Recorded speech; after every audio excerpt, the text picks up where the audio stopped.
Noong umaga ng July 30, 2011, isang bagay na nakakatakot ang nangyari sa isang luxury apartment complex sa Sydney. Nagulat ang mga residente ng Hyde sa mga hiyawan na nagmumula sa ika-15 palapag. Sumugod ang mga tao sa labas at natagpuan ang walang buhay na katawan ni Lisa Cecilia Harnham. Makalipas ang ilang minuto, ang kanyang kasintahan, ang 37 taong gulang na si Simon Gitney, ay tumakbo palabas ng gusali, mukhang wasak at nabigla. Noong una ay tila isang trahedya na aksidente, ngunit may kakaibang twist. Isang punit na tala ang natagpuan sa bulsa ni Lisa na may nakakagigil na mensahe. May mga surveillance camera sa lahat ng dako sa apartment. Ang pagtuklas na ito ay nag-iwan sa lahat na nagtatanong ng parehong tanong. Bakit nangyari ang kalunos-lunos na pangyayaring ito? Ito ba ay isang aksidente o isang bagay na mas masama? Ang high-profile event na ito ay yumanig sa dalawang bansa, sa Australia kung saan nangyari ang trahedya, at sa Canada, ang tinubuang bayan ng biktima. Ang kaso ni Lisa Harnham at Simon Gitney ay naging isa sa mga pinakatinalakay at kontrobersyal na mga paglilitis sa kriminal sa kasaysayan ng Australia. Sa video na ito, sumisid kami ng malalim sa kung ano talaga ang nangyari noong nakamamatay na umaga at ilalabas ang katotohanan sa likod ng nakakagulat na kaso na ito. Si Lisa Cecilia Harnham, ipinanganak noong Hunyo 1981 sa isang suburb sa Toronto, ay ang pangalawang anak ni Joan na pinalaki kasama ang kanyang nakatatandang kapatid na si Jason. Maagang pumanaw ang kanilang ama, naiwan si Joan para palakihin silang mag-isa. Si Lisa ay aktibo at hinihimok mula sa murang edad, mahilig sa sports tulad ng football at volleyball. Ngunit balet ang kanyang tunay na pag-ibig. Siya ay masinsinang nagsanay, ginugugol araw-araw ang dance studio. Pagkatapos makapagtapos ng paaralan, ipinagpatuloy ni Lisa ang kanyang mga gawain sa sayaw. Habang nag-aaral sa universidad, nagtrabaho si Lisa bilang konsultant ng pabango sa isang malaking cosmetics chain. Noong 2005, sa edad na 24, nagpasya si Lisa na palawakin ang kanyang abot-tanaw sa pamamagitan ng paglalakbay at pagkakaroon ng mga bagong karanasan. Lumipat siya sa Australia gamit ang isang 12 buwan na work visa na naghahanap ng mas mainit na klima kaysa sa Canada. Sa kabila ng pagkakaiba ng distansya at oras, nanatili siyang malapit na konektado sa kanyang pamilya, madalas na nakikipag-usap at nakikipag-ugnayan sa kanyang ina, si Joan. Sinuportahan ng kanyang pamilya ang kanyang desisyon na lumipat, at ang kanyang mga plano na sa kalaunan ay makakuha ng pagkamamamayan ng Australia. Si Lisa Harnham ay nakakuha ng posisyon sa Australian College of Hairdressing and Beauty sa Sydney, isang perpektong akma para sa kanyang pagkahilig sa fashion, hairstyle, at beauty trend. Noong 2009, pinalawig niya ang kanyang pananatili sa Australia sa pamamagitan ng paghahanap ng trabahong ito. Habang naghahanap ng bagong tirahan, ipinakilala siya ng isang kaibigan kay Simon, isang potensyal na kasama sa kwarto. Si Simon ay isang importer ng sapatos na nakasuot ng mamahaling suit at pinamunuan ang pamumuhay ng mga matagumpay na propesyonal ng Sydney. Siya at ang kanyang kasosyo sa negosyo ay nag-import ng mga high-end na sapatos mula sa US at ibinenta ang mga ito online sa Australia upang kumita. Pagkatapos ay lumipat si Lisa, kasama si Simon at sinabi sa kanyang ina na pansamantala siyang tumutuloy kay Simon at naghahanap ng ibang lugar. Tiniyak niya sa kanyang ina na walang dahilan para mag-alala, sa paniniwalang hindi interesado si Simon sa mga babae, na sa tingin niya ay magiging komportable ang kanyang pamumuhay. Lumipat si Lisa sa marangyang 15th floor apartment ni Simon sa The Hyde, isang central business district ng Sydney. May mga floor-to-ceiling window at balkonaheng tinatanaw ang Hyde Park, nag-aalok ang apartment ng mga nakamamanghang tanawin. Pagkatapos ng 2 buwang pagsasama, ang relasyon ni Lisa at Simon ay umunlad mula sa mga kasama sa silid tungo sa isang romantikong relasyon. Sinabi ni Lisa sa kanyang ina na, sa simula, sila ni Simon ay nagkakasundo, kahit na hindi niya binanggit ang pag-ibig sa kanya. Sa kabila nito, mabilis na naging seryoso ang kanilang relasyon. Binigyan ni Simon si Lisa ng mamahaling smartphone at laptop na nilagyan niya ng spyware para subaybayan ang kanyang mga messages at mga tawag. Sinusubaybayan din niya ang kanyang mga galaw at na-access ang kanyang mga social media account, kung saan lihim niyang inalis ang mga kaibigan, tinanggal ang mga post at larawan, at binasa ang kanyang mga pribadong mensahe. Ang kontrol ni Simon kay Lisa ay tumindi araw-araw. Bilang isang master manipulator, nakumbinsi niya si Lisa na ang kanyang mga aksyon ay hindi kaaya-aya. Sinalakay niya ang bawat aspeto ng kanyang buhay, inalis ang anumang privacy. Pinagbawalan siya ni Simon na gumamit ng mga pampaganda, pinupuna ang kanyang makeup bilang bulgar, at pinalitan ang kanyang mga damit ng mga simpleng disenyo, hindi kaakit-akit at ang mga kulay nito ay abo at itim lamang. Itinapon ang kanyang mga dating damit dahil sa pagiging masyadong sexy nito. Lumalabas lamang si Lisa sa apartment, kasama lamang si Simon, at bumisita lamang sila sa mga lugar na pinipili ni Simon. Ipinagbawal pa ni Simon si Lisa na pumunta sa gym, iginiit na gamitin niya ang mamahaling kagamitan sa pag-ehersisyo na binili niya para sa mga pag-ehersisyo sa bahay. Ang kanyang mga listahan ng kaibigan sa social media ay lumiit, at kalaunan, hinikayat siya ni Simon na tanggalin ang kanyang mga account. Sa totoong buhay, wala na ang mga kaibigan ni Lisa, at ang kanyang mga kontak at tawag ay mahigpit na sinusubaybayan, kung saan pinapayagan siya ni Simon na makipag-usap lamang sa kanyang ina at kapatid. Noong December 2010, binalak ni Lisa na bumisita sa Canada para sa Pasko kasama ang kanyang pamilya. Bagamat noong una ay sinadya ni Simon na samahan siya, kinanselan niya ang huling minuto dahil sa agarang trabaho. Nag-aatubili, pinahintulutan niya si Lisa na pumunta ng mag-isa, ngunit nagpataw ng mahigpit na mga patakaran at kondisyon na kailangan niyang sundin. Nang dumating si Lisa sa Canada sa tahanan ng kanyang ina na si Joan, natigilan si Joan at ang kanyang kapatid na si Jason sa mga pagbabago kay Lisa noong nakaraang taon. Hindi na siya ang masigla at masayang kagandahan na naalala nila. Ang hitsura ni Lisa ay lubhang naiba sa makulay na babae na dati niyang kaanyuan. Wala siyang suot na pampaganda, nakatago ang kanyang buhok sa ilalim ng headscarf, at ang kanyang mga damit ay sobrang laki. Gayunpaman, ang mas nakakaalarma kaysa sa kanyang mga pisikal na pagbabago ay ang kanyang pag-ugali. Sa bawat ring ng telepono ay kabado si Lisa at sumasagot kaagad, gaya ng ipinag-utos ni Simon.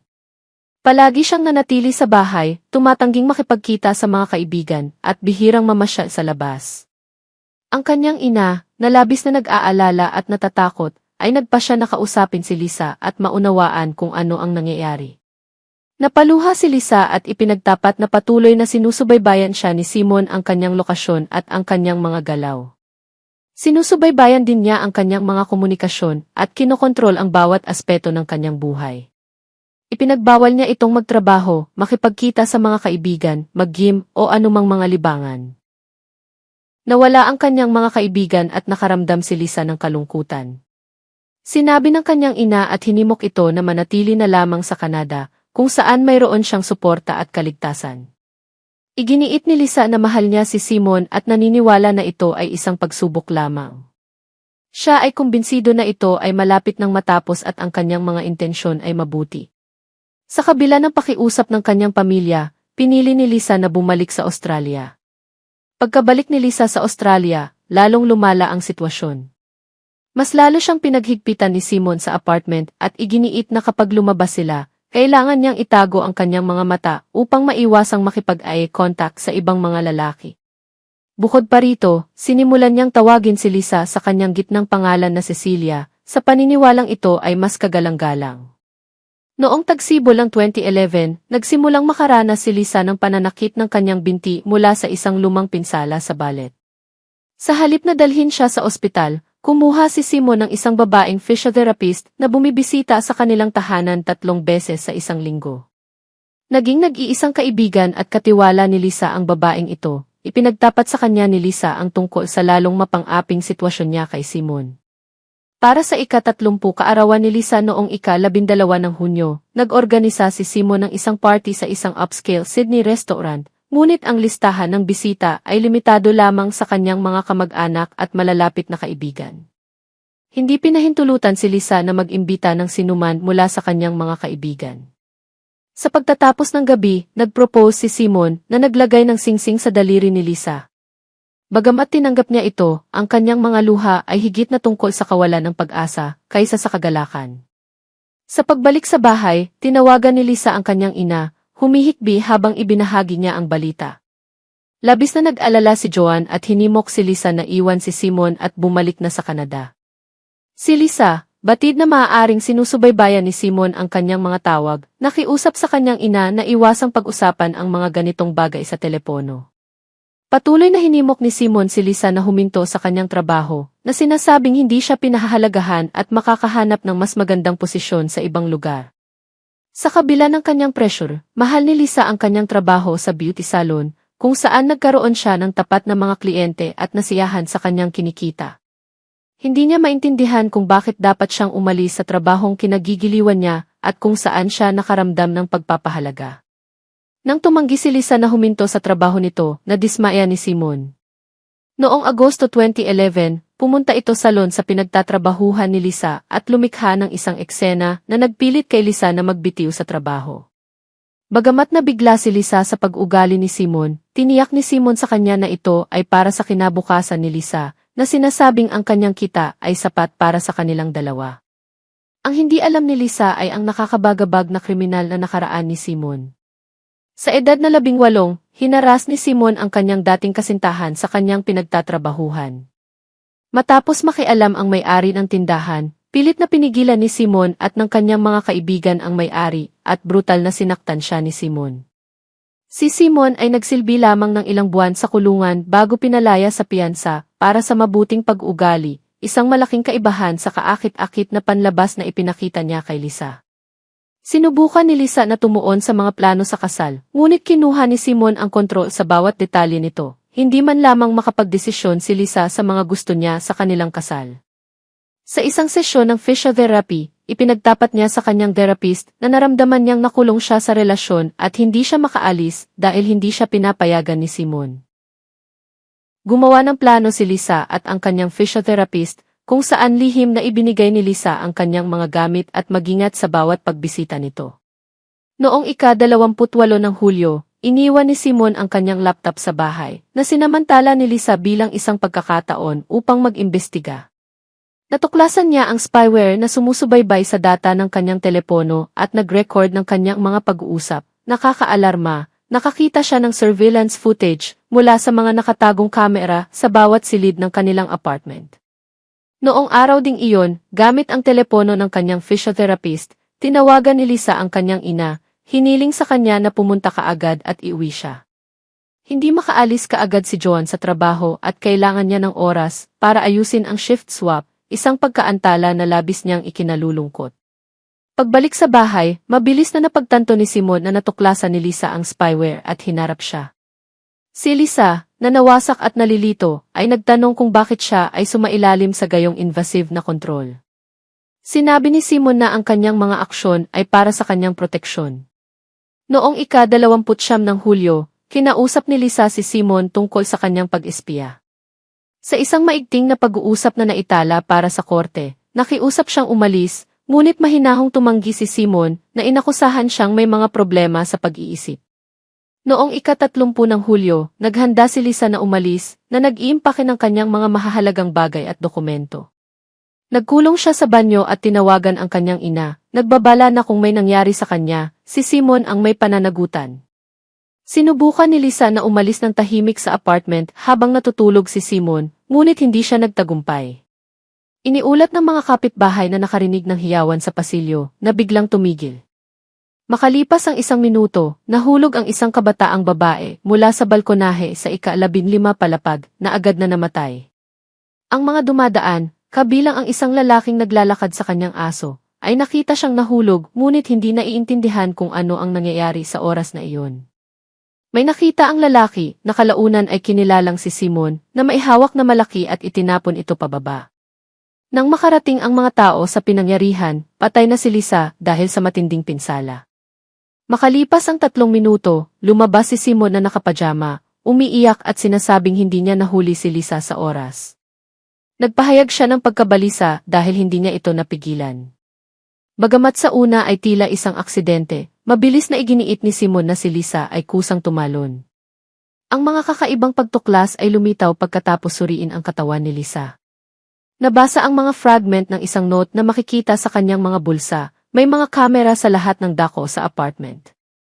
Sa takot na makita ni Simon ang mensaheng napunit at ikinalat niya ito, kinumpirma ng mga pagsisiyasat ang maraming kamera sa apartment, ngunit nawawala ang hard drive na may footage, at itinanggi ni Simon ang pagkakaroon nito. Gayunpaman, nakuhanan ng isang communal hallway camera ang isang nakakagigil na sandali. Tumakbo si Lisa palabas, humingi ng tulong bago siya kinaladkad ni Simon pabalik sa loob. Ito ang sigaw na narinig ng mga kapitbahay. Bukod pa rito, ang laptop ni Simon ay naglalaman ng mga recording ng kanilang mga pag-uusap at ebidensya ng spyware na ginamit niya upang subaybayan si Lisa. Sa pagtatanggol ni Simon, sinabi niya na nagtalo sila ni Lisa noong umagang iyon na humantong sa kanyang pagiging hysterical. Ayon sa kanya, tumakbo siya palabas sa hallway na sumisigaw, at dinala niya ito pabalik sa loob upang maiwasang maakit ang atensyon mula sa mga kapitbahay. Sinabi ni Simon na sinubukan niyang tawagan ang ina ni Lisa, ngunit habang siya ay nasa telepono, tumakbo si Lisa palabas sa balkonahe at tumalon ito. Sinubukan daw niyang pigilan siya pero huli na ang lahat. Binanggit din ni Simon na dati nang nagbanta si Lisa na kitilin ang sarili niyang buhay, ngunit hindi niya sineseryoso ang mga banta nito. Sa panahon ng paglilitis, sinamahan ni Simon si Rachel Louise, isang 22 taong gulang na modelo na kapansin-pansing kamukha ni Lisa. Si Rachel ay madalas na lumabas sa media na iginiit na hinding-hindi sasaktan ni Simon ang isang babae. Nang maglaon ay iminungkahi na ang mga pampublikong pagpapakita ni Rachel ay udyok ng pagnanais para sa katanyagan sa halip na tunay na suporta para kay Simon. Nakipagtalo ang mga abogado ni Simon na si Lisa ay maisakit sa pag-iisip at maaaring kusang nagpakamatay na binanggit ang kanyang kasaysayan ng anoreksya at klinikal na paggamot. Sinabi nila na si Simon na maikli ay hindi maaaring pisikal na itapon siya sa balkonahe. Gayunpaman, ito ay sinalungat ng gym trainer ni Simon na nagsabing si Simon ay mas malakas kaysa sa kanyang hitsura at maaaring buhatin si Lisa. Bukod pa rito, ang kawalan ng mga fingerprint ni Lisa sa rehas at glass barrier ay nagmungkahi na hindi siya kusang tumalon. Ang physiotherapist ay nagpatotoo na si Lisa ay nagtapat sa kanya tungkol sa pang-aabuso at ibinigay ang kanyang mga gamit para sa pag-ingat na napakahalaga sa kaso. Si Simon ay nahatulan ng pagpatay kay Lisa at sinentensyahan ng 26 na taon sa bilangguan na may posibleng parol pagkatapos ng 18 taon. Matapos ang hatol, ininsulto ni Rachel Louise ang hukom kung saan siya ay inalis sa silid. Kalaunan ay tinapos ni Rachel Louise ang kanyang relasyon kay Simon na sinabi sa isang panayam na mahirap para sa kanya na mapanatili ang isang relasyon sa bilangguan. Sa kabila ng napakaraming ebidensya ng kanyang pagkakasala, patuloy na ipinapahayag ni Simon ang kanyang kawalang kasalanan. Karamihan sa mga ebidensya laban sa kanya ay natipon gamit ang kanyang sariling mga thief device.